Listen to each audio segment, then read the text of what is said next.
Hello students, let's read the question. So the question is apoplast pathway of water movement. पूछा गया है कि water movement का apoplast pathway जो है उसके रिगार्डिंग इनमें से कौन सा करेक्ट है. Consist of non living parts of the plant body. ये तो करेक्ट है क्योंकि अगर हम देखें ये जो मूवमेंट ऑफ वाटर जो होगा यहाँ पे एपोप्लास्ट में क्या होता है, non living part of the plant body के थ्रू हो रहा है. एपोप्लास्ट में जो मूवमेंट है, movement is through movement of water, movement of water is through cell wall or intercellular space, intercellular spaces. और हमें पता है कि दोनों ही अगर हम देखें नॉन लिविंग कंपोनेंट होगा.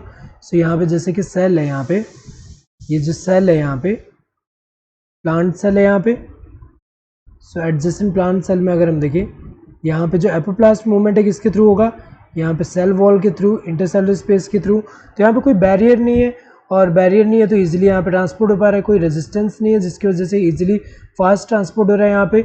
सो ये तो अगर हम देखें करेक्ट है. प्लांट बॉडी का जो नॉन लिविंग पार्ट है उसके थ्रू हो रहा है. Cell wall and intercellular spaces experiences high resistance then symplast. ये गलत है क्योंकि यहाँ पे अगर हम देखें यहाँ पे बैरियर है, रेजिस्टेंस नहीं, इजीली फास्ट होता है यहाँ पे, इसीलिए क्या होता है, फास्ट होता है. जबकि हम सिम्प्लास्ट की अगर हम बात करें, सिम्प्लास्ट में जो मूवमेंट होगा वो किसके थ्रू होगा, सेल जो होगा सेल के साइटोप्लाज्म के थ्रू होगा. और सेल टू सेल अगर हम देखें नेक्स्ट सेल में किसके थ्रू जाएगा यहाँ पे, तो यहाँ पे अगर देखा जाए सिम्प्लास्ट में मूवमेंट क्या है, यहाँ पे साइटोप्लाज्म के थ्रू है. और यहाँ पे प्लाज्मोडेस्मेटल कनेक्शन जो है प्लाज्मोडेस्मेटा के थ्रू नेक्स्ट सेल में जा रहा है यहाँ पे. तो अगर देखा जाए यहाँ पे बहुत सारे बैरियर रेजिस्टेंस है जिसकी वजह से क्या होगा, ये स्लो है, ये मूवमेंट स्लो होगा यहाँ पे.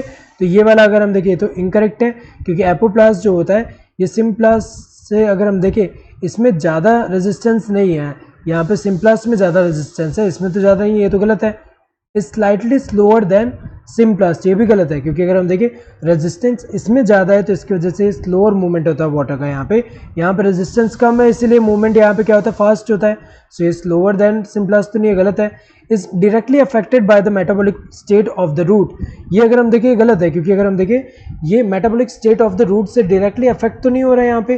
तो ये मेटाबॉलिक स्टेट मतलब क्या होगा कि जो रूट जो है, रूट के अंदर जो मेटाबॉलिक स्टेट होगा उस पर यहाँ पे लिखा गया कि उससे डायरेक्टली अफेक्टेड है, ऐसा तो नहीं है यहाँ पे, ये तो गलत है.